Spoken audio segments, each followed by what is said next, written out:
ಈ ಒಂದು ದೇವಾಲಯದ ಎದುರಿಗಿರುವ ಈ ಕೆರೆಯಲ್ಲಿ ಚಿನ್ನದ ರಾಶಿಯೇ ಮುಳುಗಿದ್ದು ಅದನ್ನ ಬೊಬ್ಬರಿಯರು ಈಗಲೂ ಕಾಯ್ತಾ ಇದ್ದಾರೆ ಅನ್ನುವ ವಿಷಯ ನಿಮ್ಗೆ ಗೊತ್ತಾ? ಹೌದು, ಈ ಒಂದು ಕೆರೆಯಲ್ಲಿ ಚಿನ್ನದ ರಾಶಿ ಮುಳುಗಿದ ಕಥೆಯನ್ನ ಹೇಳ್ತೇನೆ, ಆದ್ರೆ ವಿಡಿಯೋವನ್ನ ತಪ್ಪದೆ ಕೊನೆ ತನಕ ನೋಡಿ. ಕುಂದಾಪುರ ತಾಲೂಕಿನಲ್ಲಿ ಬಳುಕೂರು ಎನ್ನುವ ಒಂದು ಗ್ರಾಮವಿದೆ. ಈ ಒಂದೇ ಗ್ರಾಮದಲ್ಲಿ 66 ಬೊಬ್ಬರಿಯರು, 66 ಕೆರೆಗಳು ಮತ್ತು 66 ನಾಗನ ಸಾನ್ನಿಧ್ಯವಿತ್ತು.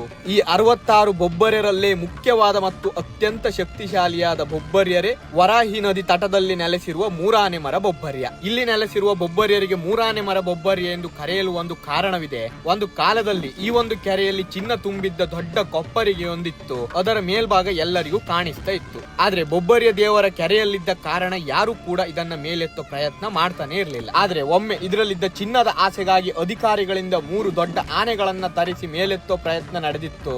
ಆವಾಗ ಚಿನ್ನದ ಕೊಪ್ಪರಿಗೆಯನ್ನ ಮೇಲೆತ್ತಲು ಸಾಧ್ಯವಾಗದೆ ಬೊಬ್ಬರಿಯರ ಶಕ್ತಿಯಿಂದ ಇನ್ನಷ್ಟು ಕೆಳಗೆ ಹುದುಗಿ ಹೋಯಿತು. ನಂತರ ಚಿನ್ನವನ್ನ ಎತ್ತಲೆಂದು ಬಂದಿದ್ದ 3 ಆನೆಗಳು ಸಹ ಪಕ್ಕದಲ್ಲಿರುವ ಹೊಳೆಗೆ ಬೀಳ್ತವೆ. ಸ್ವಲ್ಪ ಮುಂದೆ ಹಾಗೆ ತೇಲ್ಕೊಂಡು ಹೋಗಿ ಬಸ್ರೂರಿನ ಸಮೀಪದ ಹೊಳೆಯಿಂದ ಮೇಲೆದ್ದು ದಡಕ್ಕೆ ಸೇರ್ತವೆ. ಆನೆಗಳು ಹೊಳೆಯಿಂದ ಎದ್ದು ದಡಕ್ಕೆ ಸೇರಿದ ಜಾಗವು ಆನ್ಗಳ್ಳಿ ಎಂದು ಪ್ರಸಿದ್ಧಿ ಪಡೆದರೆ 3 ಆನೆಗಳಿಂದಲೂ ಚಿನ್ನವನ್ನ ಹೊರತೆಗೆಯಲಾಗದ ಈ ಬೊಬ್ಬರಿಯರ ಕ್ಷೇತ್ರವೇ ಶ್ರೀ ಕ್ಷೇತ್ರ ಮೂರಾನೆ ಮರ ಬೊಬ್ಬರಿ ಎಂದು ಪ್ರಸಿದ್ಧಿ ಪಡೆಯಿತು. ಅತ್ಯಂತ ಶಕ್ತಿಶಾಲಿಯಾದ ಮೂರಾನೆ ಮರ ಬೊಬ್ಬರಿನ ದರ್ಶನ ಪಡೆಯಬೇಕಾದ್ರೆ ಕುಂದಾಪುರದ ಬಸ್ರೂರಿನ ಬಳಿಯ ಬಳುಕೂರಿಗೆ ಬನ್ನಿ. ಈ ವಿಡಿಯೋ ನಿಮ್ಗೆ ಇಷ್ಟವಾಗಿದ್ರೆ ಲೈಕ್ ಮಾಡಿ. ಮುಂದಿನ ವಿಡಿಯೋದಲ್ಲಿ ಇನ್ನೊಂದು ಅದ್ಭುತ ಸ್ಥಳವನ್ನ ನಿಮ್ಗೆ ತೋರಿಸ್ತೇನೆ. ಅಲ್ಲಿಯವರೆಗೆ ಫಾಲೋ ಮಾಡಿ, ಸಪೋರ್ಟ್ ಮಾಡಿ.